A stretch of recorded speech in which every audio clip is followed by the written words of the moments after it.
அடுத்த கட்ட கருத்து. அடுத்தது இன்றைக்கி அரசியலமைப்பு சட்டம் 4 கான்ஸ்டியூஷன், இந்தியன் கான்ஸ்டியூஷன் 4, அதுக்கு அறிக்கை விட்டுருக்காரு ஸ்டாலின்.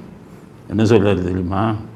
இன்றைக்கி அரசியலமைப்பு சட்ட நாள், அம்பேத்கர் எழுதிய அரசியலமைப்பு சட்டத்தை யாராவது சிதைக்க நினைத்தால் நான் விடமாட்டேன் அப்படின்னு.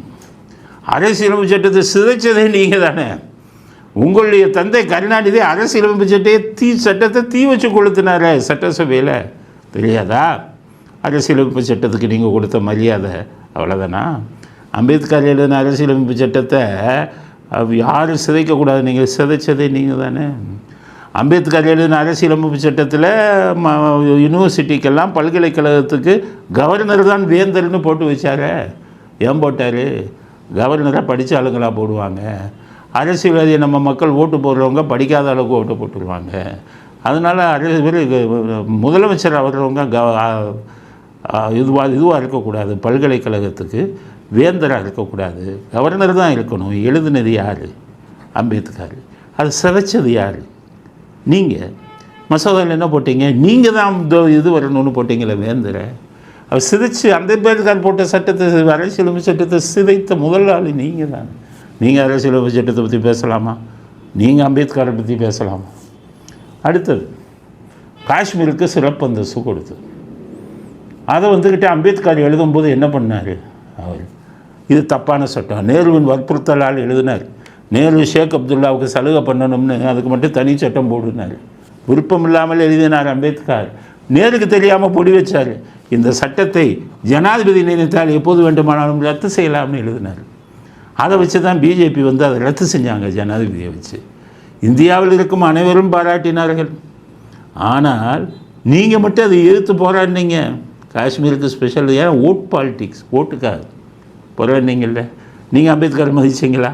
அவர் எதுக்கு ரத்து செய்யலான்னு எழுதினாரு? நாட்டு நலனுக்கு. ஆனால் நீங்கள் அதை எதிர்த்து போராடியவர்களாயிற்றே. உங்களுக்கு அம்பேத்கரை பற்றி பேசுவதற்கு அடிப்படை தகுதி இருக்கா? அடுத்தது மந்திரிங்க பொன்முடின்னு ஒருத்தர் மந்திரி 3 வருஷம் தண்டனை கொடுத்தாங்க. 3 வருஷம் தண்டனை கொடுத்தோடனே அவர் மந்திரியை வந்து எடுக்க மாட்டேன், பதவி பிரமாணம் செய்ய மாட்டேன், இந்திய அரசியல் சட்டத்தில் வந்து தகுதியற்றவர்கள் வரக்கூடாது, ஊழலுக்கு எதிராக எழுதப்பட்டது தான் அம்பேத்கர் எழுதின இந்திய அரசியலமைப்பு சட்டம். அதனால் பொன்முடிக்கு நான் வந்து பதவி பிரமாணம் எடுக்க மாட்டேன்னு சொல்லி அரசியல் சட்டத்தை மதித்து அந்த முடிவை எடுத்தார் கவர்னர். நீங்கள் என்ன பண்ணீங்க? அரசியல் சட்டம் கிடையாது, மண்ணாங்கட்டியாகுதுன்னு சொல்லி இதே சுப்ரீம் கோர்ட்டுக்கு போய் அதுக்கு ஸ்டே வாங்கி அரசியலமைப்பு சட்டத்துக்கு எதிராக ஊழலில் வழக்கில் தண்டனை அடைந்த பொன்முடியை திரும்பி மந்திரியாக்குனீங்களா இல்லையா? நீங்கள் அரசியல் சட்டத்தை பற்றி பேசலாமா? நீங்கள் அம்பேத்கரை பற்றி பேசலாமா? அதுக்கடுத்தது லாக்கா இல்லாத மந்திரின்னு ஒருத்தர் ஆக்குனீங்க. கவர்னர் ஒத்துக்க மாட்டேன்ட்டார், நான் பதவி பிரமாணம் செஞ்சு வைக்க மாட்டேன்ட்டார். ஆனால் நீங்கள் கவர்னர் பதவி பிரமாணம் செஞ்சு வைக்க வேண்டியது இல்லைன்னு நீங்களே ஒருத்தரை வந்து ஒரு லாக்கா இல்லாத மந்திரியாக வச்சுருந்தீங்களா இல்லையா? இந்திய அரசியல் சட்டத்துக்கு எதிராக கவர்னர் பதவி பிரமாணம் செய்து வைக்காமலே. அப்போ நீங்கள் அரசியல் சட்டத்தை மதிச்சிங்களா? அம்பேத்கர் எழுதின அந்த அரசியல் சட்டத்தை மதிச்சிங்களா? அம்பேத்கரை பற்றியோ அரசியல் சட்டத்தை பற்றியோ பேசுவதற்கு திமுகவில் இருக்கும் யாருக்கும், குறிப்பாக ஸ்டாலின் அவர்களுக்கு கொஞ்சம் கூட தகுதி இல்லை அப்படிங்கிறது இந்த 3 கருத்தை சொன்ன ஸ்டாலினுக்கு எங்களுடைய பதிலாக சொல்ல விரும்புகிறோம். அடுத்தது பிரேமலதா அவர்கள், அவங்க இன்றைக்கி ஒரு கருத்தை சொல்லியிருக்காங்க. வட மாநிலத்தவருக்கு தமிழ்நாட்டில் வாக்குரிமை வழங்கினால் புரட்சி வெடிக்கும்னு சொல்லி தான் இவரை ஆதவர்ஜுன் மேலே எஃப்ஐஆர் போட்டு துரத்துக்கிட்டே தெரிஞ்சாங்க. அவரை போய் இமாச்சல பிரதேசத்தை ஒழிஞ்சிட்டு அதுக்கப்புறம் தான் இப்போ ஹைகோர்ட்டில் போட்டு அதை குவாஷ் பண்ணார். புரட்சி வெடிக்கும்னா எஃப்ஐஆர் போட்டுருவார் ஸ்டாலின். நீங்கள் வாட்டுக்கு எப்படி பேசுகிற? ஒருவேளை திமுகவோட கூட்டணி பேசி முடிச்சிட்டிங்கன்னு நினைக்கிறேன். அதனால தான் இவ்வளோ தைரியமாக தமிழ்நாட்டில் இருந்துக்கிட்டு புரட்சி வெடிக்கும்னு பேசுன்னு இவ்வளோ தைரியமாக பேசுகிறீங்கன்னா என்ன அர்த்தம்? இது பண்ணிட்டீங்கன்னா. அதனால் ஜாக்கிரதையாக பேசுங்க பிரேமலதா, அவங்களுக்கு சொல்கிறேன். புரட்சி வெடிக்கும்னா எஃப்ஐஆர் ஐபிஎஸ் ஆஃபீஸர் கோர்ட்டுக்கு வருவாங்க, மேஜிஸ்ட்ரேட்டை அப்படியே இது காமிப்பாங்க, அரெஸ்ட், ரிமாண்ட். ஜெயிலுக்குள்ளே இருக்கும்போதே அடுத்த கேஸ் எனக்கு போட்ட மாதிரி போட்டு அதுக்கு சட்டத்தில் இடமில்லை. என்ன சம்மன் கொடுக்காம 41 சம்மன் கொடுக்காம உங்களை ஜெயிலுக்குள்ளே இருந்தாலும் ரிமாண்ட் பண்ண முடியாது. ஆனால் பண்ணுறாங்களே போலீஸ் இவங்க வந்து பயமுறுத்துகிறாங்க. பாவம் மேஜிஸ்ட்ரேட்டுங்க எதுக்கடா வம்பு இவங்கள பகிச்சுக்கிட்டுன்ட்டு அவங்க பாட்டுக்கு போடுறாங்க. ஆனால் போராட்டம் வெடிக்கும்னு நாட்டு நிலைமை தெரியாமல் பேசாதீங்க. தமிழ்நாட்டு நிலைமை இங்கே வந்துக்கிட்டு காவல்துறை வந்து நீதித்துறை வந்து பயமுறுத்துகிறாங்க. அவங்களே இஷ்டத்துக்கு பண்ணுவாங்க. கையெழுத்தை மாற்றுவாங்க, ஃபோர்ஜரி பண்ணுவாங்க, டேட்டை மாற்றுவாங்க, எல்லா வேலையும் பண்ணுவாங்களே. பாதுகாப்பு இல்லையே. இருந்தோட தைரியமாக நீங்கள் வந்து புரட்சி வெடிக்கும்னு பேசுகிறீங்கன்னா அப்போ ஏற்கனவே திமுகவோட கூட்டணி பேச்சு முடிஞ்சிருச்சுன்னு தான் அர்த்தம். அதனால் நம்பாதீங்க, பார்த்து பேசுங்க. அதுக்கு அடுத்தது அவங்களே சொல்கிறாங்க, வெளி மாநிலத்தில் இருந்தவங்க யாருமே இங்கே ஓட்டுரிமை வாங்கக்கூடாது அப்படின்னு சொல்கிறாங்க. சரி, அப்படி சொல்கிறீங்க இல்லை, பிரேமலதா அவங்களுக்கு தான் கேட்குறேன். வெளி மாநிலத்துக்காரவங்களே இங்கே வந்துக்கிட்டு தமிழ்நாட்டுக்கு வந்து ஓட்டுரிமை வாங்கக்கூடாதுங்கிறீங்களே. வெளிநாடான பங்களாதேஷிலிருந்து மேற்கு வங்காளத்தில் வந்து லட்சக்கணக்கான பேர் ஓட்டுரிமையை வாங்கிட்டு பல வருஷமாக ஓட்டு போட்டுக்கிட்டு இருக்காங்களே. அப்போ வெளிநாட்டுக்காரவங்களுக்கே ஓட்டுரிமை இருக்கலாம். ஐஎன்டிஏ கூட்டணி அதை எதுக்குறாங்க.